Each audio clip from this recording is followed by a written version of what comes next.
Energy prices and the number of ships passing through the critical Strait of Hormuz are still uncertain, days after top-level talks between the US and Iran wrapped up in Switzerland. There's no definitive picture of how many vessels are moving through the waterway. Some shipping websites are showing a partial rebound, but traffic is still far below normal levels. Hundreds of ships remain stuck, but the UN has started evacuating 11,000 stranded seafarers.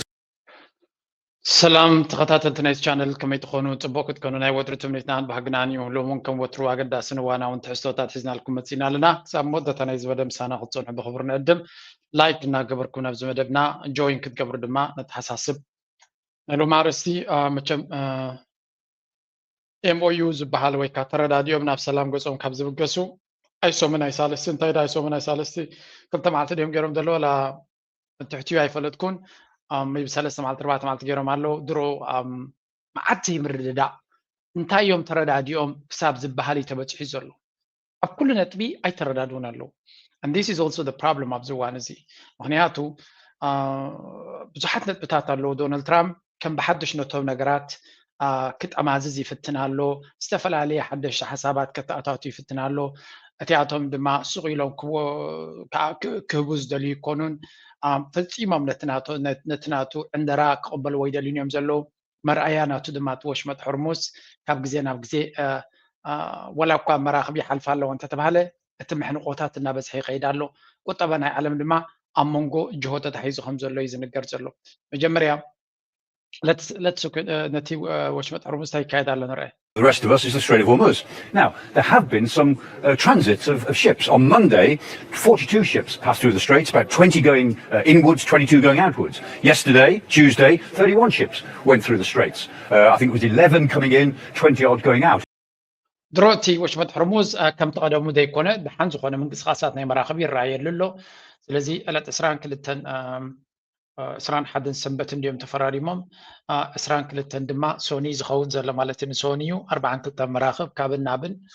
كم استن قصاصا ينقروا له دحريو ألت إسران سلسن دما 30 حدن جيتو تقطري انستابيليتي ريلو تي رجي لن خدالوس خلا من قدي تفتره مخنياتو معات بوليتيكاوي زي مرددا كم دما دونالد ترامب نتي ابطاولا ابدو كينا دير قبو كمون ابطاولا ابتي مويو كفرارم كله زي حطتو زي توادي تسمعوا حدش نغرات كتاتاتو دي زدل زلو ويس الامون صراي كون بحفشا بحن كنغروخم يمتاي استراتيجي تقمل زلو اغرغر يفطرالو تيتم يرناويان كا فلتوم فصم بناي دونالد ترامب اغرغر تهديد بفصم دمبر صبلا ما يكونون كما زبحال كايلن بلو ساتم انجي ابكلتي وغن كاد زرب زلو دارغا امنتاي تردادي اميركاون اطراطار زخونين برد خن مخان تردادي ام زبل سباتو نابز حمصلو It's the ships coming in that in a way are more important because that shows some confidence that ships are prepared to come into the strait on the assumption that they'll be able to get out again. The problem is that both sides are saying something different about the transit through the straits. The IMO, the International Maritime Organization, is trying to evacuate 11,000 seafarers who are stuck on the wrong side of the Gulf. And they're saying to ships, go to the waiting area and we'll give you a route out. The problem is there are 2 routes out that are being talked about. The Iranians are saying, that's fine, you can leave, but you've got to come around Larak Island, north or south of Larak, before you go out through the straits. What the IMO are saying is, no, you've actually got to take the Guardian Angel route, the route that the Americans pioneered about a month ago, which is right up the coast of Oman, right round the point there, the Al Jabal point, keeping right to the coast. G country was a long zone had a capti Azara Bukawinu, Queens and Hira. I think I'm gonna point back Oman and Iran and when Missahab Fatralans Pentolo as a good idea when it's man and I'm Honiatu. Walau Katan Marahab quotes and Hoinan exact Albanian quotes as a law Zivil Hitona Lom Honiatu. Iran at Bahrik to Quas or Toinan Wushut Hormuz to Quas or Toinanata. من قد اللوات من قد ناتدما بتلارا خايلاند زبال بتنساتو قاصرو اكزاكتلي بتنساتو دلي من قد خودو لو مبزحتهم دما بقى خودي الدنيا مهنياتو تا من قد تيعلم تندحر قينا ايران كيلا تقبريا تفليت كجمريا كل نجار كتقبريا سلازي بقمت قالوا انت يقبروا لهم نابتنا عمان بحري تصقعي الكات خودو اللي من قدك فطرالو سلامتاي كم زي مرتلو مجمريا عمان كمنا ايران ابكينا زل هاجرا يكون كالاي دما عمان كم إيران حيل زلوا يكونت بالله كتب تخلونا يكونت سلزي عمان بمنقد عمان خدا خلوها زيادة ምትምማን ክስምዖም ክኽእል ይኽእል ይኸውን እዩ ክሊ ማይ ናይ ድዑማን ስለ ዝኾነ ድማ ኢራን እውን ክሳዕ ክንዱ ከተገድድ ኣይትኽእልን እያ ልኡላዊት ሃገር ልኡላውነታ ተቃለዛላ ልኡላውነት ናይ ካልኦት እውን ኮን ኣይትደፍርን ክኸውን ዝብል ዘረባ ኣሎ ብሓፈሻ ግን እዚ ነገር እዚ ምርድዳእ ክፍጠረሉ ክኽእል ኣለዎ ምክንያቱ ኢራን ወላ ንዑማን እውን እንተኾነ ብከምዚ ዓይነት መንገዲ ካብቲ ናታ ትእዛዝ ወፃኢ በዚ ክኸዳ ተንመራኽ እውን ከፍቲ ከተፍቅድ ኣይኮነትን ኣብዚ ሕጂ ኣብዘን ቀዳሞት 60 መዓልቲ ምንትርሱ ብዘይ ዝኾነ ይኹን ፀገም ክወፃ እውን ኣፍቂዳ ስለ ዘላ ኣብቲ ኤምኦዩ ብዝደለይዎ ክኸዱ ይኽእሉ ኮኑ እዮም ምስ ግዜ ግን I don't think they would allow this kind of ብወገን ዑማን ጥራይ ካውንት መስመር ምክንያቱ ደን እቲ ሌቨሬጅ ናቶም እውን ሉስ ክገብሩ ስለ ዝኽእሉ ከኸስርዎ ስለ ዝኽእሉ ስለዚ ብሓፈሻ ከምዚ ንሪኦ ዘለና ንሕጂ ስቲል ዝተረጋግአ መንገዲ የለን ከም ንሪኦ ዘለና ከምዚ ዓይነት መንገዲ እዮም ዝኽተሉ ዘለዉ ክልቲኦም ኢራንን ኣሜሪካን ድማ ነናቶም መጠንቀቕታታት ብሎ ዶናልድ ትራምፕ ኣብ መዓልቲ ክንደይ ግዜ ትዊት እናፀሓፈ መጠንቀቕቲ ሓንሳብ ነቲ ውዕል ክገድፈየ ሓንሳብ ከምዚ ክገብረ ሓንሳብ ከምዚ ክኸውን እዩ እናበለ ብዙሕ እዩ ዘጓዕብዕ ዘሎ እሱ ጥራይ ግን ኣይኮነን ወላ እቲ ናይ ኒኩለር እውን ጠቕላላ ኣይተረዳድኡን ኣለዉ ንኣብነት ናይቲ ምቁፅፃር ናይ ኒኩለር ሓደ ካብቲ ኮንቴንሽስ ዝብልዎ ኣለዉ Our President Trump stating that Iran must ensure its commitment to long-term nuclear honesty. Okay, this comes as the International Economic Atomic Energy Committee, the IAEA, says their inspectors will visit the regime's nuclear sites. I'd like an American in that cadre. And so Trey Yinks joins us live in Tel Aviv with the details. Good morning, Trey. Yeah, hey guys, good morning. The head of the IAEA said today there will be inspections of Iranian nuclear facilities, marking a major milestone in the negotiations between the United States and Iran. He indicated that locating that highly enriched uranium remains a top priority. ሕጂ ሓደ ካብቲ ኣዛራባ ርእሲ ዘሎ ጉዳይ ናይ ኒኩለራዊ መመንጨዊ ወይ እውን እቲ ናይ ኒኩለራዊ ፕሮግራም ናይ ኢራን ሓደ ካብቲ ኣገዳሲ ኣርእስቲ እዩ ኢንፋክት ኣሜሪካ እቲ ቀዳማይ ነጥብናታ ፕራዮሪቲናታ እሱ ምዃኑ እያ ደጋጊማ ትዛረብ ኢራን ድማ ብግምጣሉ እቲ ኒኩለር ፕሮግራም ናይ መወዳእታ ክኸውን እዮም ዝደልይዎም ስለምንታይ እዩ ካቲ ዕላማ ኩላቶም ኣሜሪካን እስራኤልን ነቲ ኒኩለር ናይ ኢራን እዮም ከጥፍኡ ዝደልዩ ዘለዉ ንዑ እንተጥፊኦም ድማ ሰላም ስለ ዝደልዩ ከምዘይኮነ ኩሉ ሰብ ፈልጥ እዩ at some point ነታ ገይም ቀይሮም ናብ ኩናት ክቅይርዋ እውን ስለ ዝኽእሉ ኢራናውያን ተገሪሆም ንኩሉ ነገር ሕራይ ክብሉ ይክእሉን እዮም ካብ ወፃኢ ድማ ኣብቲ ኣቆፃፅረ ንኣብነት ሕጂ ተረዳድዮም ድዮም ኣይተረዳድኡን this is also another very confusing ኢራን ተረዳድኦም እዮም ነቲ ምቁፅፃር እዩ ዝበሃል ግን ኢራን ከዓ ኣይተረዳዳና ወላ እዚ IAEA ዝበሃል እውን ኣያቱን እዩ ከዓ ዝብል መግለፂ ድማ ይወፅእ ኣሎ ሕጂ ኣገለገል እዩ ደይመደይ ኢልካ ናይ ምድንጋር ክእለታት ዘረባ እውን ኣሎ እዚ ከዓ ፈቲና ፀሊና ንኢራን እንታይ እዮም ዝብልዎም ኢራናውያን ኣዝዮም በላሕቲ ተዛተይቲ ክብሉ ከለዉ ድማ እዚ ክንገብር ኢና ዝምግባር ኢና ጥራይ ዘይኮነስ ነቲ ሕራይ ዝበልካዮ ነገር ከይኣበኻ ግዜ ግን ክትመጠሉ ትኽእል መንገዲ ክትፈጥር ኣለካ ኣብነት ክንበኩም ኩሉ ግዜ ኩዕሶ እግሪ ክፃወቱ ከለዉ ሓንቲ ጋንታ እቲ ኣብ ሱሳታት ወይ ኣብ ሰብዓታት ናይ ጎል መርሕነት እንተለዋ ክልተ ብሓደ ወይ ሓደ ባዶ ትመርሕ እንተላ እንታይ ክትገብር እያ ትፍትን ግዜ ክተጥፍ እያ ትፍትን ገበን ኣይኮነን ከምኡ ምግባር ተፈላለየ ነቲ ሕጊ ናይቲ ኩዕሶ እናሓለኻ ካብቲ ሕጊ ወፃኢ ከይገበርካ ቀስ እናበልካ ግዜ ክትበልዕ ምፍታን ኣሎ እዩ ኢራን ወደጂ እቲ ኔጎሲዬሽን ታክቲክስ ናቶም ግዜ እንተተመቲቱ ዶናልድ ትራምፕ ሽግር ከም ዘለዎ ይፈልጡ እዮም ሽግር ከም ዘለዎ ድማ ከርእየኩም እየ ሽግር ይመፁ ከም ዘሎ and he is afraid of that ሽግር ናይ ኢራን ጥራይ ዘይኮነስ ካልእ ከቢድ ሽግር ይመፁ ከም ዘሎ ተረዲእዎ ኣሎ ኢራናውያን ድማ ነዚ ኣዝዮም በላሕቲ እዮም ፅቡቅ ገይሮም የንብብዎ ኣለዉ that's why ቀልጢፉ እቲ ዲል ክውዳእ ኣይደልዩን እዮም ሰብ they will drag it ክሰሓሕቡ ወይም ክወትዎ እዮም ጎቲቶም ምክንያቱ እንተተጎቲቱ ንኢራን ረብሓ ኣለዎ ምክንያቱ ኣብዘን 60 መዓልቲ ነዳዲኦም ክሸጡ እዮም እገዳ ተላዒሉሎም ኣሎ ናይ ባንኪንግ እገዳ ተላዒሉሎም ኣሎ ብዶላር ክጥቀሙ ክእሉ እዮም ንግዚኡ ዋላ ንዶላር ኣሚኖም ገንዘቦም ናብ ዶላር ከቐምጥዎ እዮም ዝብል እምነት እኳ የብለይን ግን ዘለዎም ተጠቂሞም ኣብ ካልእ መንገድታት ክቕይርዎ ክፍትን እዮም ምስ ናይ ቻይና ዝገብርዎ ዘሎ ካብ ዶላር ወፃኢ ንግዲ ከዕብይዎ ክፍትን እዮም ሶ ቤዚክሊ እታ እገዳ ተላዒላትሎም ከላ ኣብተን 60 መዓልቲ ቀንዲ ፀገማቶም ክፍትኑ እዮም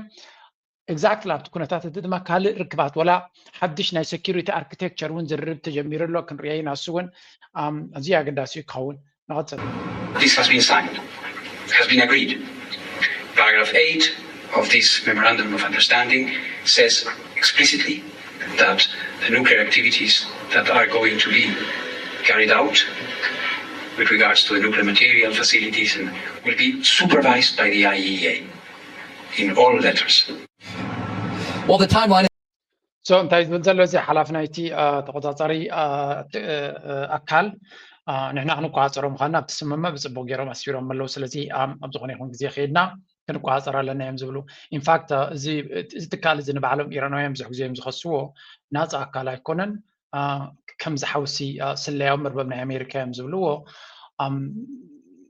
ወላ እውን ማለት ብዙሕ ምግናን ዘድልዮ ኣይኮነን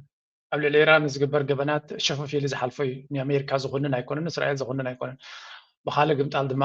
ንኢራን 10 ግዜ ብዛዕባ ኒኩለር ናታ ክዛረብ ከሎ ብዛዕባ እስራኤል ግን ብሕምዘ ይብል እዩ ስለዚ there are all these irregularities ግን ከም ዘለዎ ኢኻ ትቕበሎስ ወላ ኢራን እውን ከም ዘለዎ እያ ትቕበሎ because unfair system ወይ ከዓ ዘይርትዓዊ ሲስተም ከም ዘሎ ኩሉ ሰብ ይፈልጥ ግን ንሱ እናሃለወ ኢኻ ክትከይ ዘለካ. While the timeline is unclear, the statement shows that while Iran says one thing publicly, there are clear agreements behind the scenes. President Trump was asked about the Iranian denial yesterday. They know they're wrong. They told us inside, and we have it down 100% inspections. And if they were right, I'd cancel the meetings right now. Mr. President, when will those inspectors actually be on the ground? At the appropriate time. At the appropriate time. There's no rush, but they'll be on the ground at the appropriate time. ከም ትሪእዎ ዘለኹም ዶናልድ ትራምፕ under ዓብዪ ስክሩቲኒ ዓብዪ ፀቕጢ ወይ እውን ኣሉታዊ ካቨሬጅ ዝረክብ ዘሎ ኣሜሪካ ኣሉታዊ ዜና እዩ ዝግበረሉ ዘሎ ምክንያቱ እቲ ዲል ንኣሜሪካ ይረብሕን እዩ ከሲርና ኢና ወዲቕና ኢና ዶናልድ ትራምፕ ተሳዒሩ እዩ ተማሪቑ እዩ ድሂብ እዩ መዓት ገንዘባት ንኢራን ሂባሎ እቲ ናይ እስራኤል ሓይሊ ድማ እቲ ናይ እስራኤል ፅልዋት እቲ ናይ እስራኤል ሚድያ ድማ ቆርበቱ ክሳብ ዝቕለጥ እዩ ዝጭፍጭፎ ዘሎ ስለዚ ሂ ኢዝ ኣንደር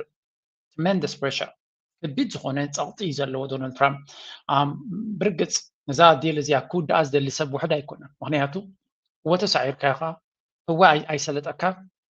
ኣብ ገለ ፖይንት ግን ከምዘይሰለጠካ ፈሊጥካ ስዕረትካ ጎሲምካያ ሸፈፍ ኢልካ ምውፃውን ልቦና ኢና ኢልና ኢና ኣብዚ ቻነል ብዙሕ ግዜ ኢልና ንዶናልድ ትራምፕ ንእሽተይ ክትነቐሉ ትኽእል ነገር እንተለዎ እዚኣ እያ ስዕረቱ ዝቕበል ሰብ እዩ ምስ ኩሉ ትዕቢት ናቱን ኣነነት ናቱን ስዕረትካ ምቕባል ልቦና እዩ and this is እንታይ ይብልዎ ኣብ ስፖርት ስፖርትማንሽፕ ይብልዎ ስፖርትማንሽፕ ማለት ስዕረትካ ምቕባል ማለት እዩ ክስዕር ጥራይ ኢልካ ተኣቱ ግን ምስ ተሰዓርካ ስዕረትካ ግሬስፉሊ ብፀጋ ምቕባል ውይ ደይ ምባል ኣብኡ ሓረካት ደይ ምግባር ተሳዒረ ኢልካ ነቲ ሰዕረካ ክትሃርም ወይ ባእሲ እምባጋሮ ክትገብር ምፍታን እዚ ፑር ስፖርትማንሽፕ ቢሄቪየር ይበሃል ሓቀኛ ስፖርተኛ ዝበሃል ክስዕር ከሎ ዝሕጎስ ጥራይ ዘይኮነ ክሰዓር ከሎ ድማ ስዕረቱ ዝቕበል እዩ ልክዕ ሕጂ ዶናልድ ትራምፕ ትዕቢት ናቱን ኣንነት ናቱን ኣብ ፖለቲካ ፍልይ ዝበለ ኣንነት እዩ ዘለዎ እዚ ኢጎናቱ ኣብ ካልእ ክሰዓር ዝፈቱ ይኮነ ብፍጹም ኣይፈቱን እዩ ግን ሪል ሓይሊ ክስዕሮ ከሎ ድማ ዝፈልጥ እዩ እዚኣ ተገርመን ናቱ ነገር እዚኣ እያ ራሽያ ከፈራርቡ ከሎ ይሰምዕ እዩ ትድምሎ ሰሜን ኮርያ ከፈራርብ ከሎ እውን ይሰምዕ እዩ ቻይና ከፈራርብ ከሎ እውን ይሰምዕ እዩ ሂ ጀስት ነገራት የስተውዕል እዩ ዓቕሚ ዘይብልካ ትፍክር ከለኻ ኣኺልካ እዩ ሓይሊ ዘለካ ገለ ነገር ክትገብር ትኽእል ብቁጠባ ዲኻ ብወታደራዊ ዲኻ ገለ ክትገብሮ ትኽእል ተኮይንካ ግን ሂ ኣንደርስታንድስ ዳት እዚ እውን ፅቡቕ እዩ ምክንያቱ ስለምንታይ ከምለኩም ነው ኤሮፓ ራይዎ ራሽያ ብዙሕ ግዜ ጠንቀቖም ኣሎ ግን ኣይሰምዑን እዮም ሓይሊ ስለ ዘለዎም ኣይኮኑን ጀስት ቁማር ስለ ዝፃወት ሕማቃት ቁማረኛታት ስለ ዝኾኑ ካብቲ ኩሉ ኒኩለራት ናቶም ሓንቲ ተደርቢዮም ናይ ኤሮፓ እንታይ ከም ንኸውን ንፈልጦ የብልና መብዛሕትኡ ኤሮፓዊ ለባም ዝኾነ ብጣዕሚ እዩ ዝሓዝን ዘሎ ስለምንታይ ምስ ራሽያ ኣብ ጣውላ ኮፍ ክብሉ ዘይክእሉ እንታይ ኣሚኖም እዮም ክሳዕ ክንዲ ፈንጣሕጣሕ ዝብሉ ዘለዉ እዩ ዝብል ዘሎ ኩሉ ሰብ እዚ ኸ እንታይ ዘርእየካ ብደቂ 12 ዓመት ንኣሽቱ ቆልዑ ትመሓደር ዘላ ኤሮፓ ኢሎም ኣዋልድ ስለ ዝኾነ ደቂ ኣንስትዮ ስለ ዝኾነ ስለምንታይ እዩ ደቂ ኣንስትዮ ቆልዑ ኣዋልድ ማለት እዩ ቢሄቪየር ናቶም ኣወዳትን ኣዋልድን ኣብ ኤክስፐሪመንት እንታይ ገብሮም እዚኣ ነግረ መንገዶም ሳይኮሎጂ እዩ ኣወዳት ኣብ ኩዕሶ ክፃወቱ ከለዉ ደቂ 11 ዓመት ኩዕሶ ክፃወቱ ከለዉ ወይ ዝኾነ ስፖርት ክፃወቱ ከለዉ ፀገም ተጋጢሙ እንታይ ገብሩ ይዛተዩ ይዘራረቡ መፍትሒ ገይሮምላ ፆቶም ይቕፅሉ እዩ ዝበሃል ኣዋልድ ከምኡ ክፃወታ ፀንሐን ዝኾነ ፀገም ዘይምርዳእ እንተተፈጢሩ ኣይፈትሖን እየን እቲ ዝምድና ስለተበተኸ ስፖርት ጠጠው የብልኦ ይበሃል this is a behavior ናይ ደቂ ሰባት ደቂ ኣንስትዮ ከናሹ ወይ ደቂ ተባዕትዮ ክትዓባቢል ኣይኮንኩን ደቂ ተባዕትዮ እቶም ቆልዑ ኣወዳት ማለት እዩ ፀገም ተጋጢሞም they find ሓድሽ ሕጊ ገይሮም ዳንዮም ኩዕሶ ፀወታ ይቕፅል ደቂ ኣንስትዮ ግን እቲ ዝምድና እንተተበቲኹ እቲ ምርድዳእ እንተተበቲኹ ኣይቅፅልኒ እቲ ስፖርት እቲ ውድድር ኢሎም እንታይ ማለት እዩ እዚ ንደቂ ኣንስትዮ ካብቲ ውፅኢት ዝመፅእን ገለን እቲ ሪሌሽንሽፕ እዩ ሞር ኣገዳሲ እቲ ዝምድና ይቀንዲ ኣገዳሲ እቲ ዝምድና ተተበቲኹ ትኻልእ ግምት ኣይቦን እየን ኣብ ፖለቲካ ግን ዘይ ኣይሰርሕን እዩ ልዕሊ ኩሉ ድማ ብደቂ ተባዕትዮ ዶሚኔት ዝኾነ ፖለቲካ ድማ you really need to figure out ምክንያቱ ኣብ ኤሮጳ ክልተ ዓበይቲ ፊገርስ ኣለዋ ሰለስተ እውን ኣለዋ ናይቲ ዝዓበየ ባንክ ናይ ኤሮጳ ሓላፊት ጓል ኣንስተይቲ እያ ናይ ዩሮፒያን ዩኒዮን ኮሚሽን ሓላፊት ጓል ኣንስተይቲ እያ ከምኡ ድማ ናይቲ ፎሬን ዲፕሎማሲ ናቶም ቺፍ ቶፕ ዲፕሎማት ናቶም ጓል ኣንስተይቲ እያ እዚ ሰለስቲኦም እዚኣቶም እቶም ወሰንቲ ተራ ዝፃወቱ ዘለዉ እዮም and ናይ ዲፕሎማሲ ቋንቋ ድማ ይወፀኒ ዘሎ so this is also very sickening at some point ወላ ምፀላኢኻ ክትዘራረብ ኣለካ ኣሜሪካ እኳ ነቲ ኩናት ኣበጊሳቶ ኩሉ ሰብ ፈለጥ እዩ ኩናት ናይ ዩክሬን ኣሜሪካ ኢንጂነር እያ ገይራቶ ኣሜሪካ ግን ትዘራረብ ኣላ ኣሜሪካ ምስ ራሽያ ትረዳዳ ኣላ ኣሜሪካ ባክግራውንድ ብዙሕ ተበፃፂሓ ኣላ ምስ ራሽያ እቲ ኤሮጳ ግን ወላ እኳ እቲ ኩናት ዝያዳ ንዑ ይሃስስ እንተሎ ክዘራረብ ድልው ኣይኮኑን እዚ እንታይ ዘርእየካ ዘጂ ሓደ ግዜ ፅዕረትካ ተቐቢልካ ወይ እውን ወዲቕካ ዲኻ ተሓዊትካ ዲኻ ብዘይገፅ at some point መንገዲ ክትቀይር ክትፍትን ኣለካ 5 ዓመት ቀሪቦም ኣሎ ስለዚ this is just sickening ድሕዝንን ደጨንቕን እንዲ ግን it is what it is ንክትርድኦ ዝኣክል እዩ ንቐፅል እንታይ እዮም ዝብሉ ዘሎ ክንሪኢና ዶናልድ ትራምፕ ናይ ኢራን ጉዳይ ንክፈትሖ ዝህወኽ ዘሎ ስለምንታይ እዩ ኢልኩም ክትሓቱ ትኽእሉ ኢኹም ትኽክል ፅቡቅ ሕቶ እዩ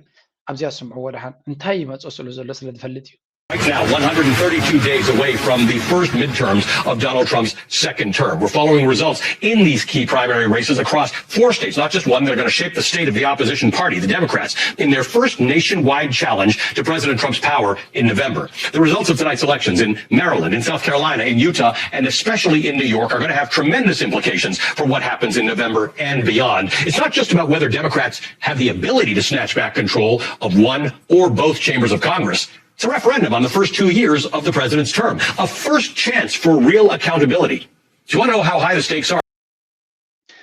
Okay. ኣብ ኒውዮርክ ሓደ ፖለቲካዊ ምንቅጥቃጥ ይብልዎ ኤርትኩዌክ ይብልዎ ምንቅጥቃጥ ናይ መሬት ናይ ፖለቲካ ተኻይዱ እዩ ዝበሃል ዘሎ ብየማንን ብፀጋምን ብክልትዩ በቲ ራይት ዊንግ ሚድያ ዝበሃል ፎክስ በሎ ካልእ በሎ this is nothing short of ኤርስኩዌክ እዮም ዝብልዎ ዘሎ ካብ ምንቅጥቃጥ ናይ መሬት ፖለቲካዊ ምንቅጥቃጥ ናይ መሬት ፈሊኻ ዝረአ ይኮነን ይብልዎ ኣሎ ብፀጋም ድማ ከምኡ ንክልትዩ ዘንቀጥቀጠ ፖለቲካዊ ምዕባለ እዩ ዝረአ ዘሎ ምክንያቱ ሶሻሊስት ዝበሃሉ ነቶም ዴሞክራት ነቶም ሪፐብሊካን ጥራይ ኣይኮኑ ዘሰንብዱ ዘሎ ዋላ ነቲ ዴሞክራት ዝበሃል የሰንብዶ ዘሎ ፖለቲካዊ ሲስተም እዩ እታ ሓብዋ ዝፍትኑ ዘሎ ግን እታ ጋህዲ ዝኾነ ድማ እስራኤል ሓደጋ ይወርዳ ከም ዘሎ ይረአ ኣሎ ሓደጋ ናብ ልዕሊ እስራኤል ከቢድ ዝኾነ ሓደጋ ይመፅእ ኣሎ ፍሪ ፓለስታይን ዝብሉ ፖለቲከኛታት ህዝቢ ንዖም ጥራይ ዝመርፅ ዘሎ መንእሰያት ኣብ ፖለቲካ ዲስፍራንቻይዝድ ረብሓናቶምን መፃኢናቶምን ኣብ ምልክት ሕቶ ስለዝኣተወ ነቲ ካፒታሊዝም ዝበሃል ኣብ ምልክት ሕቶ ክእትዎ ጀሚሮም ኣለዉ ቨሪ ስኬሪ ልዕሊ ኩሉ ግን እዚ ምርጫ እዚ ንመን እዩ ቀንዲ ሬፈረንደም ናብ መን እዩ ክኸውን እዚ ኣብ ወርሒ 11 ዝካየድ ምርጫ ሬፈረንደም ንዶናልድ ትራምፕን ናይ 2 ዓመት ፖሊሲ ናቱን እዩ ልክዕ ኣብ 2 ዓመት እዩ ዝግበር ስለዚ ሬፈረንደም እዩ ዝኸዶ ዘሎ መንገዲ ህዝቢ ኣሜሪካ ይደልየሎ ድዩ ወይስ ይነፅ ከሎ ብትክክል ክገልፅዎ እዮም ዝደልይዎ እንተለዉ ንዑ ዝድግፉ ሰባት ክመርፁ እዮም ፀሊኦም እንተለዉ ድማ ኣንፃሩ ክመርፁ እዮም እዚኣ ግን እኽልቲ ኮንትን ዶናልድ ትራምፕ እዚ ምርጫ እዚ ዶናልድ ትራምፕ ብግሉ ዝምልከቶ ጉዳይ ካብ ኣፍ ስምዕዋ this is very important that's why Donald Trump ኢራናውያን ነዚኦም ብበለዎ ዝብለኩም ዘለዉ ስምዕዋ ብዚ ሕጂ ፅቡቅ ገይሮም እዮም ኮምፓይል ገይሮም Just ask Donald Trump. This is what he told Republicans it would mean for him if Republicans lose control of Capitol Hill. You got to win the midterms, because if we don't win the midterms, it's just going to be, I mean, they'll find a reason to impeach me. I'll get impeached. I'll get impeached. ዘዘረባዚያ ከምዚ ልመና ገለ ይኮነን ሓውሲ ምፍራሕ ዘለዋን ተጠንቅቑ ዚ ዓይነት ኣዘረባ እያ እንታይ ዝብል ዘሎ you got to win the midterms ዝበሃል ዘሎ ምርጫ ግድን ክንዕወተሉ ኣለና ግድን ክንዕወተሉ ኣለና እዩ ዝብል ዘሎ ዘይተዓዊትኩም ኣነ ኣሜሪካ ፀገም ዝንገብሮ ዘለና ፖሊሲታት ዝመንገዲ ንኸዶ ዘለና ፀገም ከጋጥሞ ይብሎም የለን እሱ ከም ዘለዎ እዩ ከጋጥሞ እዩ እሱ ኣነ ብግለይ ግን ሓደጋ ኣለኒ ይብሎም ኣሎ they will find a reason to impeach me impeach ማለት ካብ ስልጣን ከም ዝግለፍ ክገብርዎ እዩ ወይ እውን ኣትሊስት ሙሉእ ብሙሉእ እንተደይገበርዎ ድምፂ ሲኖም impeachment ዝበሃል ፕሮሰስ ካብ ስልጣንካ ንክትግለፍ ዝግበር መስርሕ ማለት እዩ ሙሉእ ምክንያታት ድማ ኣለዎም ከምኡ ክገብርዎ ቀዳመይቲ ስጉምቲ ናይ ዴሞክራሲ ምዃና ድማ ይፈልጥ እዩ እዚ ኩሉ ዕንደራ ዝገብሮ ዘሎ ሸለል ኢሎም ክሓልፍዎ ከምዘይክእሉ ይፈልጥ እዮም ኢላን ዑመር ርግሆም ምሸትን ይፀርፋ ኣሎ what is she gonna do ዴሞክራሲ ተዓዊቶም she will be the champion of impeachment the ሶማላዊት ኢላን ዑመር ርግሆም ምሸትን ብሽማን ብሶማላውያን ዝሽቅጥ ዘሎ ተዲምሎ ብዙሓት እዮም ኣሲሮምሉ ዘሎ so the day ዴሞክራሲ ተዓዊቶም ቀዳመይቲ ሰዓት እቲ መስርሕ ናይ impeachment ክጅምር እዩ maybe that's not going to work ታይከ ገብርዮም ግን ብቤት ፍርድን ብገለን ድከቱ ከብልዕወ ማዓት ምኮታት እዩ ዘሎ ናይ ኮራፕሽን ዝብልዎ ዘሎ እዚ ኢንቨስትመንት ደቁ ዝገብርዎ ዘሎ ኮንፍሊክት ኦፍ ኢንትረስት ዝበሃል ናይ ፖሊሲ ሰጊርካ ዝግበር ዘሎ እቲ USAID ዝወደቀሉ መንገድታት ማዓት ሕቶታት እዩ ዘሎ ማዓት ነገራት ኣሎ ብኩላቶም ላል ከብልዎ ምዃኖም ስለዚ this is going to be very crucial for him ይፈልጥ እጂ ፖሊሲ ክቅይር ዘሎ ኣብ ወሽመጥ ሕርሙዝ ምስ ኢራን ሰማማዕ ዘሎ ፖሊሲ ክቅይር ኣሎ ቁጠባ ክረጋጋ ምንታን ህዝቢ ኣሜሪካ ክመርፀሉ ዝኽእል በዚ ሕጂ ዘሎ መንገዲ ክመርፅዎ ከም ዘይኮነ ፈሊጥ ኣሎ መንገዲ ተቀይሩ ግን maybe he has a chance maybe ምስ እስራኤል ክባተኽ ክኽእል ኣሎ ወይ ኣትሊስት ተዋስኦ ክገብር ክኽእል ኣሎ ሓንቲ ካብታ ተስፋ ዘላቶ ምስ እስራኤል ተተባቲኹ ባእስን ተጀሚሩ ህዝቢ ኣሜሪካ ተመሊሱ ክድግፈ ይኽእል እዩ ግን ከኣምንዎ ድዮም ኩሎም I don't think so እምነት እኳ በሊዕዋን ድዩ ገለ ክፋል ክምለሶ ይኽእል ምንታ ነቲ እስራኤላውያን ከየጥፍዎ ነቶም እስራኤላውያን ንምድሃል ኢሎም ክምለስዎ እዮም ኩሉ ግን ክምለሶ ይኽእል ክትብል ኣይትኽእልኒ ኢኻ and who is watching this Iran is watching this Iran ፅቡቅ ጌራ ትከታተሎ ዘላ and they know that's why ለኩም ግዜ ክበልዑ ክፍትንዮም ክቀስከብልዎ ክፍትንዮም ነቲ 60 መዓልቲ ከም ዘይሰልጥ ነቲ ናይ ኒኩለር ኣብ መውዳእታ ክገብርዎ እዮም ተወሳኺ 60 መዓልቲ ክውስኸሎም ክገብሩ እዮም ሓደ ነዳድዮም ዘይገዳ ይኸድሎ ቁጠቦም ዘይገዳ ክኸዱ እዮም ካልኣይ ድማ መጠን ግዜ ዝኸደ መጠኑ ዓወታት ናቶም ናሓየለ ኣብ ጣውላ ባይታ ናቶም ናሓየለ ክኸይድ እተን ሃገራት ኸሊጅ ኣሜሪካ መፍትሒ ክትገብር ከም ዘይትኽእል ስለ ዝፈልጡ ዘለዉ ብሕጂ 60 መዓልቲ መፍትሒ ዘይብሉ ፖለቲካዊ ቅርብላው እንተሃለዎም ኮይኖም ምስ ኢራን ክንብርከ ከለዉ በጃኸ ኢራን መሓርና ንስኺ ጥራይ ምሕረት ትገብርልና ትኽእል ኣሜሪካ ትፈትሖ ትኽእል ችግር የለን ክብሉ እዮም ስለዚ ኣብ ትሕቲ ኢራን ዝወደቐ ናይ ሴኪሪቲ ኣርኪቴክቸር ኣብቲ ከባቢ ክምዕብል እዩ ኣሜሪካ ዘይትቋፀሮ እዚ እውን ካልእ መዳይ ንኢራናውያን ሓገዝ ክገብረሎም ዝኽእል እዩ ድምር እኩብ ናይ ዝኩሉ ንሪኦ ዘለና እንታይ ዘርእየካ እንድሕሪልካ ግን ብርግፅ ኣሜሪካ ከም ቀደማ ከም ድሌታ ክትዕንድር ከም ዘይኮነ ዶናልድ ትራምፕ ከም ድሌቱ ክዕንድር ከም ዘይኮነ ዘርእየካ ኩነታት ኣሎ ብኡ መንፅር ክትሪኦ ከለካ ድማ ሃገራት ከም በዓል ኤርትራ ናይ ብሓቂ ዓብ ትርጉም ዘለዎ ኩነታት ክኾኖም ይኽእል እዩ ግን ክንጥቀመሉ ተኽኢልና እዩ ቢካዝ ዶናልድ ትራምፕ ሓደጋ ክወርደዩ ማለት ድማ ምናልባት ኣብ ምስ ኤርትራ ዝግበር ዘሎ ዝምድና እውን ሓደጋ ክወርደሉ ዝኽእል ኩነታት የለን ኢሉ ዝኣምን ሰብ ሜቢ ኣብ ናይ ፍሉይ ዓለም ዘሎ ሰብ እዩ ኣብ ልዕሊ ኣሜሪካ ገዳ ወሪዱ ኣብ ልዕሊ ኤርትራ ዝነበረ ገዳ ተላዒሉ ከም ብሓድሽ መለስዎ እውን እዮም ክትፈልጥ ዘለካ ስለዚ ኤርትራ ነቲ መስርሕ ተጠቂማ ክትጎየሉ ወይ እውን ሓደ ጭቡጥ ዝኾነ ካልኣይ ግዜ ገዳ ክምለሰሉ ዘይክል ኩነታት ተደይፈጢርና ምዚ ሕጂ ሕወሓት ዝኸዶ ዘሎ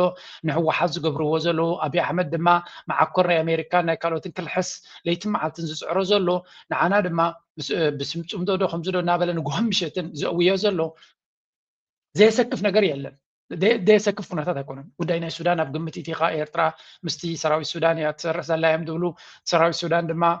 ከፊላዊ ምስቲ ዓለም ለኻዊ ቴሮሪዝም ኦርጋናይዜሽን ኣብኡሎ ገለ ዝብል ክሲ ኣሊፎሞ ዘለዉ ብኡ ገይሮም እቲ ኢማራት ዝበሃል ክሳዕ ክንደይ ክፀሉ ይኽእል there are many things to worry at the same time ክስከፈሉ ዘለካ ነገራት ኣሎ ብኡ መንፅር ድማ ክንሕጎሰሉ ንኽእል ኩነታት ድማ ኣሎ ኢራን ትዕወት ምህላዋ ብዘየገድስ ምናልባት ኣብ ዝሓፅር ግዜ ድዩ ዋላ ኣብ ነዊሕ ግዜ ናይ ኤርትራ ረብሓ እዩ ኢራን ምዕዋታ ናይ ኤርትራ ረብሓ እዩ ክትሕግዛ ናይ ኤርትራ ስለ ዝኾነ ኣይኮነ ንኣሜሪካ ዳግመ ግምት ንክትገብር ዓብ ግዴታ ይመፃ ስለ ዘሎ ዓብ ግዴታ ስለዚ እቲ ማልቲፖላር ወርልድ ገለ ክበሃል ከሎ ቀደም ራሽያን ቻይናን ደምፅኦ ይመስሎ ነይሩ ኖ ኢራን እያ ተምፅኦ ዘላ multipolar world is coming because of Iran China and Russia maybe ኣበጊሰኖ ክኾነ ክለን but they're not doing anything ኣቅሓሽ ዘይናትን ክብሪ ክንበይ ኣብ ቁጠባ ይምዕብል ኣሎ ገለ ገብራ ኣሎ but politically they are not doing anything ነቲ ስታተስ ኮኑ ክቕይርዎ Iran is doing everything I mean Iran ተባዕን ሓያልን ምዃና ኣብ ከባቢ ወሽመጥ ሕርሙዝ ዘይኮነስ ኣብ ሊባኖስ ከይዳ ጉዳይ ናይ ሊባኖስ ንእስራኤል ኣብ ጣውላ ኮፍ ከተብላ ጀሚራ ኣላ I mean this is unheard of ተሰሚዑ ዘይፍለጥ ፖለቲካውን ወታደራውን ሓይሊ ተጠቒምካ ንፀላኢኻ ከተንበርክኽ ምፍታን ማለት እዩ ኣበይ ኣብቲ ምሳኻ ዘለዎ ግንባር ዘይኮነ ንስኻ ዘየለኻሉ ግንባር ንስኻ ብዘየለኻሉ ልክዕ ከምዚ ኣብ ሱዳን ጉዳይ ናይ ሱዳን ንክፍታሕ ምሕታት ማለት እዩ ኣብ ሊባኖስ ናይ ሱዳን ጉዳይ ከማን ይቐልል ካብ ናይ ሊባኖስ ምክንያቱ እስራኤል ንሊባኖስ ከስፋሕፈዮም ዘልዩ ዘሎ ኣብ ጎረቤቶም ዘሎ ኩሉ ዓይነት ፅልዋ ኣለና ዝብሉ ዘሎ ተንከስከይ ትብሉ ይብልዎም ኣለዉ ናው ኢማጅን ኢማራት ኣፊቶም እዩ ዘሎ if they wanted they can stop them ኣብ ሱዳን ትገብርዎ ዘሎም ተጣብሎ ተደየላ ፍንጫኹም ክንሃርበኩ ኢና እንድሕሪ ኢሎም if they want they can do it ጠጠው ከብልዎ ክእሉ እዮም እዚ ንኣሜሪካ እናለመንካ ኤሮጳ እናለመንካ ደይኮነ at some point ሱዳን ከይዶም ገለ ፖይንት ማለት እዩ ንኢራን ከይዶም በጃኹም ንስለ ሃገርና ሓግዙና ምባል ከድልዮም እዩ ነዚኦም ኢማራት ጠጠው ኣብሉልና ክብልዎም ክኽእሉ ኣለዎም and there is only one force that can stop it ተጋግየ እንተለኹ ንገሩኒ ኢራን ጥራይ ኢማራት ጠጠው ከተብለ ትኽእል ብናተይ ርዲ እቲ ኣገዳሲ ነገር ግን ኢራን ክትግብረ ድሌት ኣለዋ ድዩ do they have incentive ኣለዎም ድዩ ንዑ ክገብሩ ምናልባት ንዑ ገይሮም ብኡ ገይሮም ክረብሑ ከለዉ ኸ ኢራን ስለ ዝሓገዘቶም እንታይ ፀገም ክመፅኦም ይኽእል ብኣሜሪካ ስታብሊሽመንት እገዳታት ዶ ይወርዶም ኾን ኣይደኖ ግምታት እየ ዝብ ዘሎ ብሓፈሻ እዚ in our own party. Less than an hour ago, Adriano Espaillat, the dean of the New York Latino Politics and the head of the Congressional كم تريوا زلهم تي بوليتيكا بدعمي زكاير دولو عند أمريكان دونالد ترامب دما أتيو زعجب حبريتا خمسة كونه مجنزابي دلزي بزي كنتات كتريا خل خدمة دونالد ترامب مغنيات اللو زج إنه قزلو أزيوم آخر تزغونو على إسرائيل ويونا إسرائيل قبل التنزي قبلوا جنزبنا إسرائيل زي قبلوا إسرائيل كتسألوهم زي تخلنا من يوم تعرزلو نتهم مس إسرائيل بقرب هذا صار حزنا برا بوليتيكا يوم تسعروهم زلو إذا ما نتزغط زلو بوليتيكا وكنتات ناي علمنا أبي سلوان أبي نتبع مغيرة كونه خمسة خلي يوم زنقر زلو حركابو زبزين رياض لنا جنس مع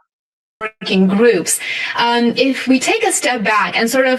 make an assessment, is the United States under President Trump right now ultimately seeking coexistence with Iran? Is it seeking containment of Iran? Or is it still seeking regime change, just sort of at a later time after the United States recalibrates its resources?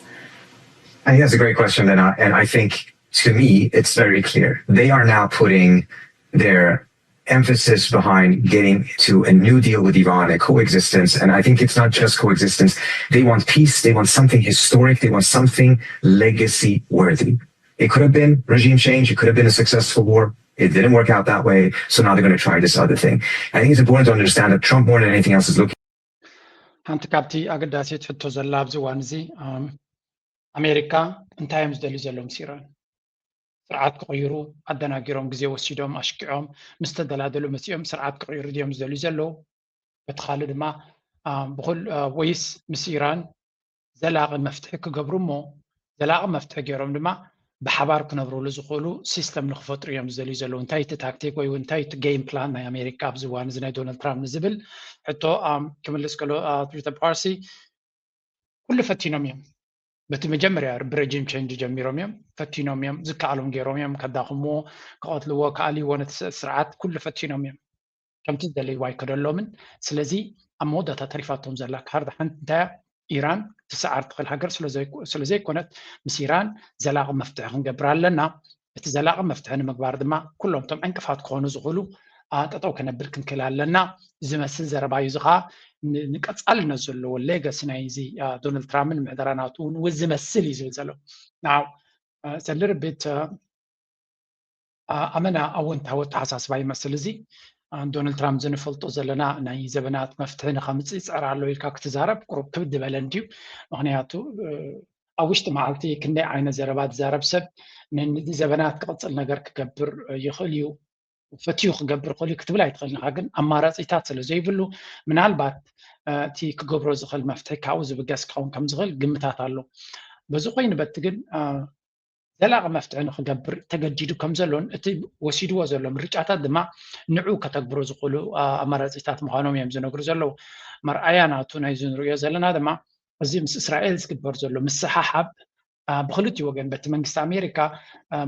ዶናልድ ትራምፕን ጄዲ ቫንስን ዝድፋእ ዘሎ ኣጀንዳ በቲ ሓደ በቲ ካልእ ድማ ኣብ ውሽጢ ኣሜሪካ ዝረአ ዘሎ ፖለቲካዊ ማዕበል እዚ ማዕበል ናይ ፀረ እስራኤል ዝኾኑ ሓይልታት ወይ እውን ንእስራኤል ምዝመዛ ናይ እስራኤልን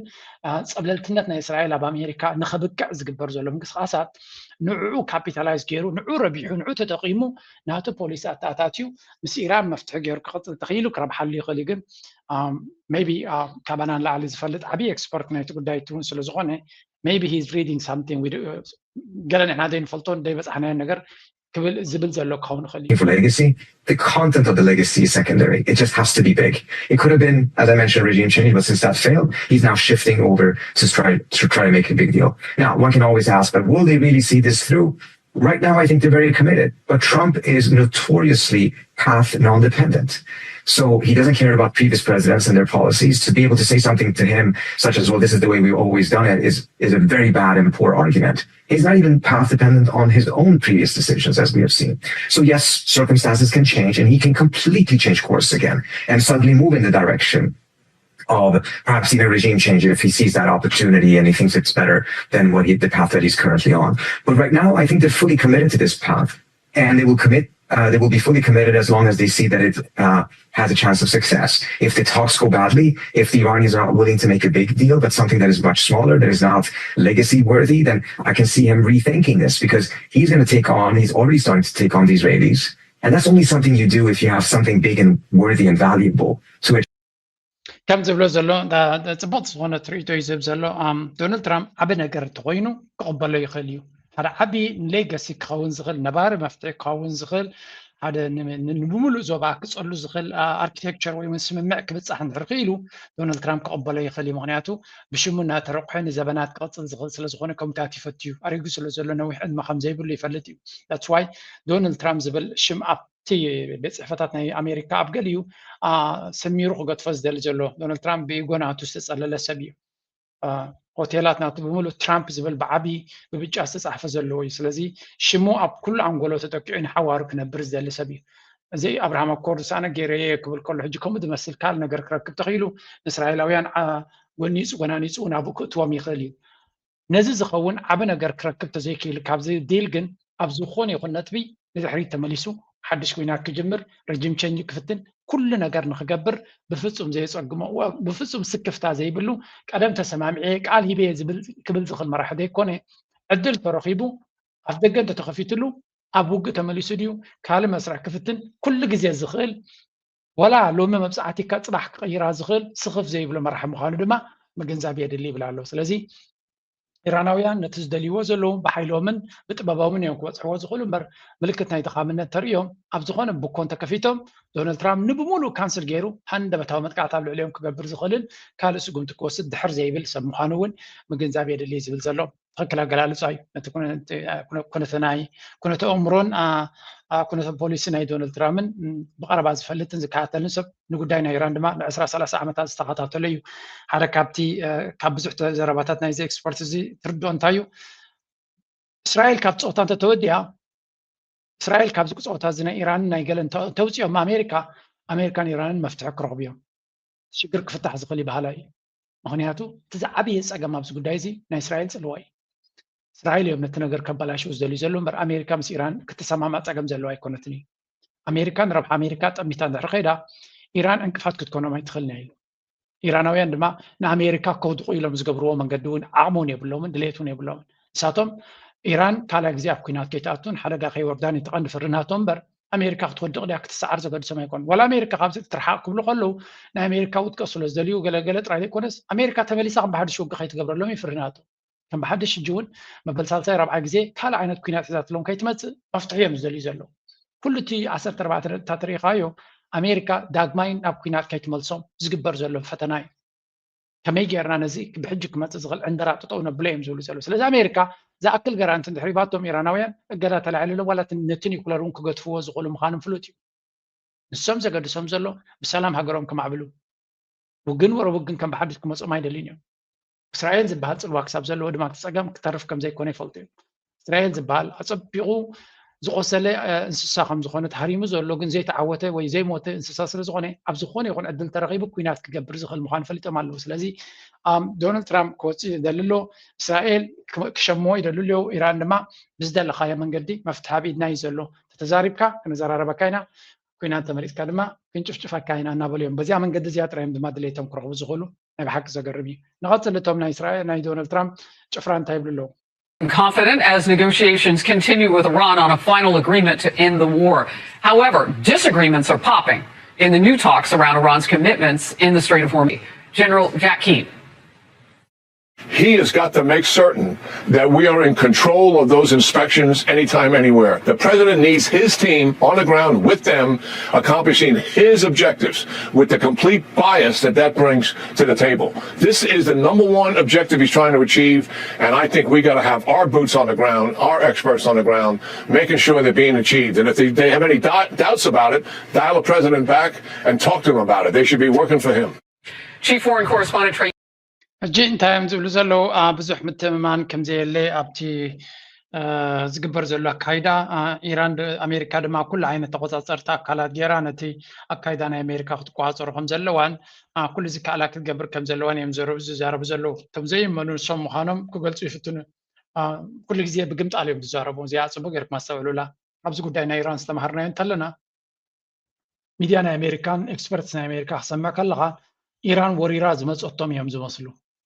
ከምዚ ኢራን ልኡላውነቶም ደፊራ መጥቃዕቲ ዝፈፀመትሎም ገይሮም እዮም ዝዛረቡ ንሳቶም ናይ ዓለም ሕጊ ንኸተግብሩ ሰላም ንኸምፁ ዝዋጉ ዘለዉ እዮም ዝመስሉ ልኡላውነት ናይ ሃገር ደፊሮም ኣብ ኣፍንጫ ሰፊሮም ዘፈራርሁን ሽግር ዝፈጥሩ ዘለውን ሰብ ምዃኖም ክትርዳእ ይትኽእልኒ ኢኻ ኣብ ኖርማል ግዜ ኣእምሮኻ ትኽክል ክሰርሕ ከሎ ነቲ ሓቂ ተፈሊጥካ ትግረም ኢኻ በቲ ዝገብርዎ ተዋስኦ ንዝበዝሐ ሰብ ግን ፈፂሙ ከምዘይርድኦ እዮም ዝገብሩ ፈፂሙ ኢራን ጥራይ ሽግር ትፈጥር ከም ዘላ ገይሮም እዮም ዝዛረቡ ኢራን ኣብ ዓዶም እዮም ዘለዉ ልኡላዊ ሃገር እዩ ብዝመስሎም ክኸዱ ይኽእሉ እዮም ንማንም ድማ ይግድድ እዩ ኣለዉ ኩሉ እቲ ዝግበር ዘሎ ፅጋብ ናይ እስራኤል ናይ ኣሜሪካ ሓይልን ዕንደራን ንኸረጋግፁ ኣብ ድርኩኺት ናይ ገዛእ መፂኦም ዝገብርዎ ዘለዉ እምበር ኢራን ሰጊራ ናብ ማዕዶ ዝገበረቶ ነገር የለን እዚ ግጂ እንታይ እዮም ዝብሉ ክትእመን የብላን ብርግፅ ክእመን ዘይክእል ኣሜሪካን ዶናልድ ትራምፕ እዮም እስራኤል እዩ ክእመን ዘይክእል ኩሉ ዓይነት ጥሕሰታት ናይ ሕጊ ዝገብር ዘሎ እስራኤል እዩ ነዚ ነገር እዚ ግን ጋዝላይት ክገብሩና እዮም ዘሉ ነቲ ንሪኦ ንሰምዖን ዘለና ተገምጢሎም ዘየለ ነገር ከም ሓደ ዓብ ነገር ከም ዝኾነ ገይሮም ከእምኑካ እዮም ዝፍትኑ በት ታንክስ ጋድ እቲ ዘበን ስለተቀያየረ ኩሉ እቲ ዝብልዎ ዘለዉ ሰብ ብሓቂ ነቲ ሓቀኛ ምስሊ ክርድኦ ስለ ዝጀመረ ክብድ ዝበለ ኩነታት የጋጢሙ ዘሎ ኢንፋክት እስራኤል ከቢድ ፈተና ገጢሞም ከም ዘላ ብስምዑ Democrats is demanding that the United States break the taboo surrounding Israel's nuclear weapons. We can put our first element up on the screen. This was a story in the Washington Post that reported on a letter saying a group of House Democrats is urging the Trump administration to publicly acknowledge Israel's undeclared nuclear weapons program, a move that would abandon decades of U.S. policy. ምናልባት እዛ ተበግሶ እዚኣ ከመይ ገይሮም ክገብርዋ ክኢሎም እቶም ዴሞክራት ሳነ ክርዳእኒ ይከኣልና ኣሎ ንኣሜሪካ ንእስራኤል ግን ካብ ጥቃሶም ዘበራብር ኩነታት የጋጢሞም ዘሎ ናይ ዴሞክራትስ ኣባላት ናይ ባይቶ ተኣኪቦም ንዶናልድ ትራምፕ እንታይ ኢሎም ሓትዎ ኣለዉ እስራኤል ኒኩለር ኣለዋ የብላን ቼክ ክግበር ኣሎ ብወቅዕ ድማ ክነገር ክኽእል ኣሎ እዚ ብሕቡ ኒኩለር ሒዛ ከላ ትኸዶ ዘላ መንገዲ ቅቡል ኣይኮነን ምክንያቱ ኣብ ኩናት እያ ዘላ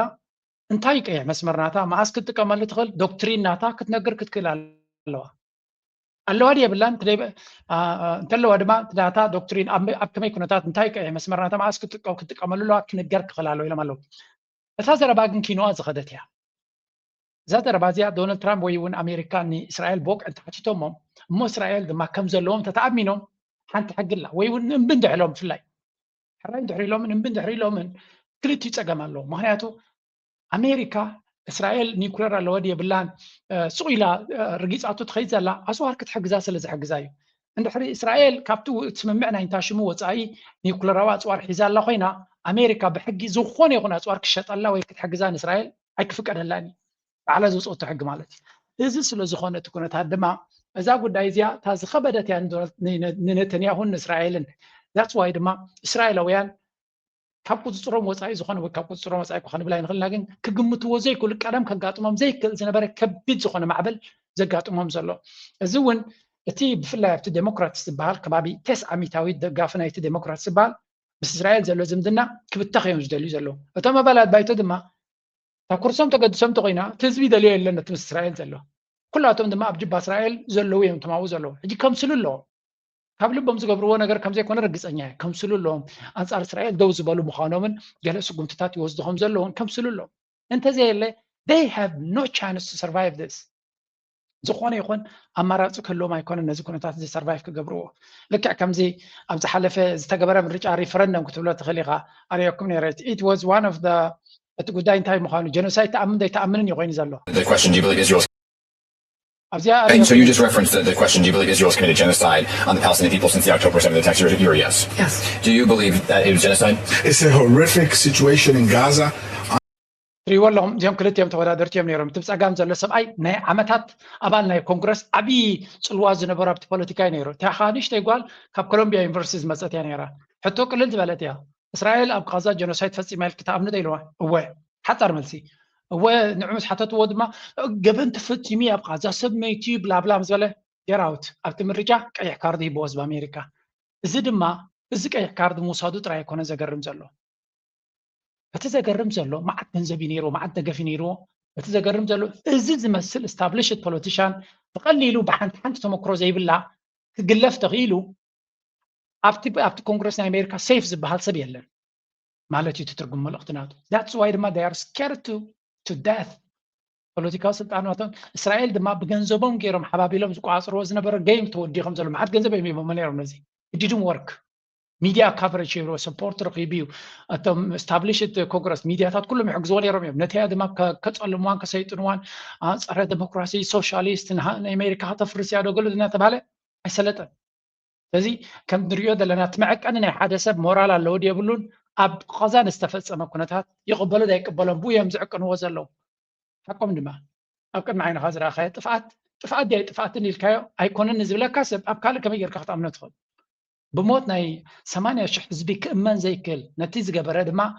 ገበነኛ ይክብሎ ዘይክእል እንተኮይኑ እሱ ፅባሕ ንጓብ ዓድኻ ንዝግበር ነገር ከኣምነልካውን ኣይፅበየን ኢኻ። ዳትስ ዋይ ድማ ትክክለኛ ውሳነ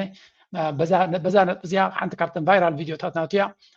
ዘውደቆቶ ነጥቢ ሳያ እዮም ዝብሉ ዘለዉ። ንመለስ ኣብቶም ኣባላት ናይ ኮንግረስ ናይ ዴሞክራት ዝገብርዎ ዘለዉ እዚ እቲ ጉዳይ ናቶም ኮይኑ ሓንቲ ኣብዚያ ዘረባ ኣላ ናይ ብሓቂ ክትግረሙ ኢኹም። እስራኤል ዝበሃል ንኣሜሪካ ክሳዕ ክንደይ ዝፃወተላ ሃገር ምዃኑ በዓላቶም ኣሜሪካን ክገልፅዎ ከለዉ ከርእየኩም እየ። Again, green on their AOC quad types. Lloyd Doggett is on this. So we can also then,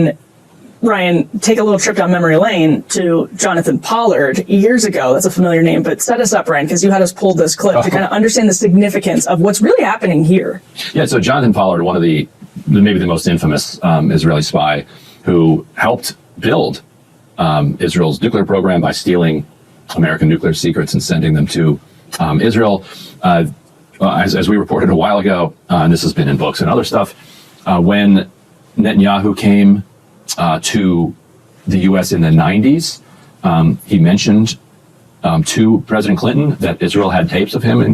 communication with Monica Lewinsky. He just mentioned it like as a friend would do, not making any threats whatsoever. ዘረባ እዚ ነቶም ዘይትፈልጥዎ ዛንታ መስተንክር እዩ ግን ሓድሽካ ኣይኮነን። እስራኤል ኒውክለር ኣለዋ ዝበሃል ካበ የምፅኣቶ እቲ ኒውክለራዊ ቴክኖሎጂን ሓሳብን ዓቕምን እንተሪልኩማ ካብ ኣሜሪካ ሰሪቃቶ እዮም ዝብልኩም። መን ሰሪቅዎ ንዑ ድማ እዚ ኣብዚ ትሪእዎ ዘለኹም ብኣፉ ክዛረብ ከሎ ክስማዕኩም እዚ ዮናታን ፖላርድ ይበሃል። ነቲ ኒውክለር ናይ ኣሜሪካ ሰሪቁ ንእስራኤል ዝሃባ እዩ። ንእስራኤል ሂብዋ ምስ ተፈለጠ ብስልያ ናይ ኣሜሪካ ተታሒዙ ተኣሲሩ ነይሩ። ነተንያሁ ኣብ 9 ሰዓታት ንቢል ክሊንተን መፅይዎ ክረኽቦ ከሎ ከም ፕራይም ሚኒስተር ናይ እስራኤል ኮይኑ ረኺብዎ እንታይ ኢልዎ ንግረ መንገደይ ናትካ ረሳሕ ተግባራት ብካሴት ሒዝና ኣለና ኢልዎ። ወሪ ሚን ኢልዎ ካሴት ሒዝና ኣለና ምስታ መን እዮም ዝብልዋ ሓንቲ ጓል ነይራ ሰክረታር ናቱ ምሳ ተራኺቡ ዝበልዋ ናታ ቴፕ ሒዝና ኣለና ኢልዎ። ናይ ብሓቂ ተቆጥዑ ቢል ክሊንተን ኣብ መወዳእታ ሓላፊ ናይ ስለዩ ዝነበረ ብፍጹም ነዚ ሰብ እዚ ከይትሰዶ ነዚ ሰብ እዚ እንተፈቲሕካዮ ኣነ ስራሐይ ክገድፎ ኢልዎ። ዝዓበየ ናይ ሃገር ጥልመት ፈፂሙ ዘሎ እዩ እዚ ኢልዎ። እስራኤላዊ ስለዝኾነ ግን ፈቲሖም ንዓዱ መሊሶሞ ሎሚ ብዛዕባ ኣሜሪካ እንታይ ይብል ከስማዓኩም እየ። ክሳብ ክንዲዚኦም ኣሜሪካ ወዲቖም ዘለዉ እዚ ነገር እዚ ድማ ኣይዝረብን እዩ። ስለምንታይ ከይዛረብሉ ሚድያ እቲ ቁፅፅር ናይ እስራኤል ኣብ ሚድያ ከልኪልዎ ዘሎ ጉዳይ እዩ።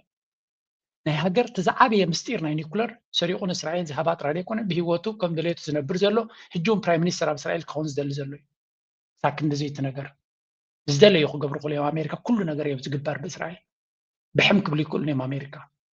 ዳትስ ዋይ ድማ ነዚ ነገር እዚ ክሰምዕ ምስ ጀመረ ሰብ መብዛሕትኡ እንታይ ዝብል ኣሜሪካ ዝተገዝአት ሃገር እያ ሉላዊት ሃገር ኣይኮነትን ዝብል ስምዕዎ መጃብዚ ይግረም These tapes, Something to think about. Not great. Then he also said, I need you to free Jonathan Pollard as part of this peace deal that I'm trying to get brokered with Arafat here. The George Tenet, who was a CIA director at the time, told Clinton, if you do that, I'm resigning and saying that's why I'm resigning. Like, we as the American intelligence community will not allow this spy to be sent back to Israel. That was the 90s. He was eventually kind of given some humanitarian parole in 2015 by the Obama administration, and then the Trump administration allowed him to head back to Israel, where he promptly threatened to nuke. ታይም ዝብሉ ዘለዉ ኣብቲ ግዜ እቲ ንቢል ክሊንተን ኣገዲዶም ነዚ ሰብ እዚ ክፈትሖም ዝደለዮ ኣብዩ እቲ ናይ ሲኣይኤ ሓላፊ ዝነበረ ነዚ ሰብ እዚ እንተሰጊብካዮ ኣነ ስልጣነይ ክገድፍ እየ ስለምንታይ ከም ዝገድፍኮ ድማ ንህዝቢ ክነግር እየ ኢልዎ ቢል ክሊንተን ድማ ስለዚ ኣበየት ናይ ታጓል ሰክረታርን ገለመለን ወፅዩ ወረቐቱ ከም ዝበላሸ ዝገበርዎ ማለት እዩ ኩሉ ብእስራኤል ዝተሰርሐ ታጓል እውን ኣባል ናይ እስራኤል ከም ዝነበረት እዩ ዝነገር ስለዚ ኩሉ ድራማ ከም ዝነበረ ደጊሙ ድሓር ተነፂሩ ንቢል ክሊንተን ግን ኣብቲ ዋንቲ ዓብ ዳመጅ እዮም ገይሮምሉ ካብኡ ቀፂሎም ኦባማ ኣብ ናይ መወዳእታ ዕድመ ስልጣኑ ምሕረት ናይ ሰብኣዊ ገለ ገይሩሉ ዶናልድ ትራምፕ ምስ መፀ ድማ ካብ እስር ቤት ኣውፅዩ ንእስራኤል ንክኸይድ ኣፍቂድሉ ማለት እዩ እዚ ኩሉ ዝገበሩሉ ብዛዕባ ኣሜሪካ ዝበሉ ኣብ ዝስምዑ እንጂ ዘገርም ኮ እዩ as I called it, did threaten us. The Biden administration, as I called it, did threaten us. But I said, you're mistaken if you think there's never a choice. There was a choice. He said, well, what? Is it to have our weapons cut off? I said, no, let me bring you back to October 1973, during the Yom Kippur War, when Henry Kissinger instituted an arms embargo against us. He stopped the aerial resupply of our army at that point to extract diplomatic concessions from us. And what happened? What happened was an A4 Skyhawk was parked at Tel Nof Air Base with some interesting weapons under its wings. And we told the Americans, take your eye in the sky and take a good look at the airplane that's on that runway. And the next day, the airlift started. እዚ ትሪእዎ ዘለኹም ንኣሜሪካ ክሳዕ ክንደይ ከም ዘፈራርዋን ከም ዝደፍርዋን እዩ ዝነግር ዘሎ ዛንታ ኣብ 1973 ኣሜሪካ ኣብ ትሕቲ መርሕነት ናይ ፎሬን ፖሊሲ ናቶም ሄንሪ ኪሲንጀር ዝበሃል ኣብ ዝመርሓሉ ዝነበረ ናይ ኣፅዋር ናይ ሚሳይላትን ናይ ገለን ቀረብ ጠጠው ኣቢሎም ንኣሜሪካ ኢሉ ማሃብ ኣብዮም ኣብ ማእከል ኩናት ከለና ኢሉ እና ድማ ነፋሪት ናትና ሓንቲ ልዒልና ኣገዳሲ ኣፅዋር ሽሙ ይጠቕሶን ኣምፂና ኣብ ነፋይ ጌርና ኣብ ሓደ ኤርቤዝ ናቶም ደዊልና ራይዋታ ነፈሪት ኣብ ልዕሊኹም ዘላ እንታይ ተሰኪማ ከም ዘላ ክነግረኩም ሳብ ፅባሕ ታፅዋር ካብ ዓድኹም ኣምፂኹም ተደሂብኩምና ክንብልዖ ኢና ነዚ ቦታ እዚ ኢልና ምስ ኣፈራርሕናዮም ንፅባሒቱ ኣፅዋር ክሰዱልና ጀሚሮም ኢሉ ኣሜሪካ ኣፈራሪህና ኣብ ዕላማናትና እቲ ናይ ዝብል ዘሎ እስራኤል ንኣሜሪካ ማለት እዩ እዚ ዝቐለለ እዩ ስምዕዎ ብዘረባ እዚ ኣነስ ናይ ብሓቂ ዘገርሙኑ ዘለዉ So the guy that I was talking which airlift? to Israel, the arms air. So in other words, we threatened their we threatened to use unconventional weapons. I'll leave it at that. And so he said, is this what you're so እንታይ ዝብል ዘሎ እንታይ ዓይነት ኣፅዋር ስለ ዝነበረ ኢሉ unconventional ማለት ኒውክለር ማለት እዩ ኒውክለራዊ ኣፅዋር ሒዞም ከም ዝነበሩ ብኡ ገይሮም ንኣሜሪካ ምስ ኣፈራርህዋ ኣሜሪካ ፈሪሃ ትዘድልዮም ከም ዝሓበቶም እዩ ዝነግር ዘሎ ስለዚ ኩሉ ግዜ እትዕድል እቲ ኣለና ሕጂ ግን ከነፈራርህ ጥራይ ዘይኮነስ ክንጥቀመሉ ኢና እዩ ዝብል ኣብዚ So I'll leave it at that. And so he said, is this what you want us to threaten now? I said, absolutely, except this time I want us to go forward with it if necessary. Oh, isn't that nice? After that, ስለዚ ከም ትሪእዎም ዘለኹም ኣድላይ እንተኮይኑ ሕጂ ምፍራህ ዘይኮነ ክንጥቀመሉ ንኽእል ኢና እዩ ዝብል ዘሎ ንኣሜሪካውያን ዘለዎም ኣብ መረዳእታ ነዚ እዩ ዝመስል ኣቲክ እስራኤላውያን ክቆርዑሉ ዝኽእሉ እዮም ምክንያቱ ንሓደ ዓብ ሃገር ክሳዕ ክንዲዚ ኣብ ኣንጉዓ እትዮም ክፃወትሉ ምኻሎም كيدنا كان كتحلف هاي تخليها أنا كتصلوهم تخليهم كم دليل كم منين كتبل تخليها جد sometimes you have to أدنى قط كله كله حيال نجار كتر خلها ولا تسأله بل إحنا جار كجبر كتر خلها أنا يدنقاي نشتي هجر كسع كنزي كم يجرب أبان جوعك أتوه يلوم نزي أب عالم كما يلنزل بالإمباير they are very very intelligent إذا بالحزي إذا تبقى بزي إذا organization إذا كم نشتي هاجر إيرترا كنا مهارات رئيس لنا بس اللي عاويرهم إسرائيل قال لا دبل سبات الله good luck with that أجر قرنا هالكاتا كم نيرتزون هاجرات عرب كل زي مسا أجر قراه you better learn from them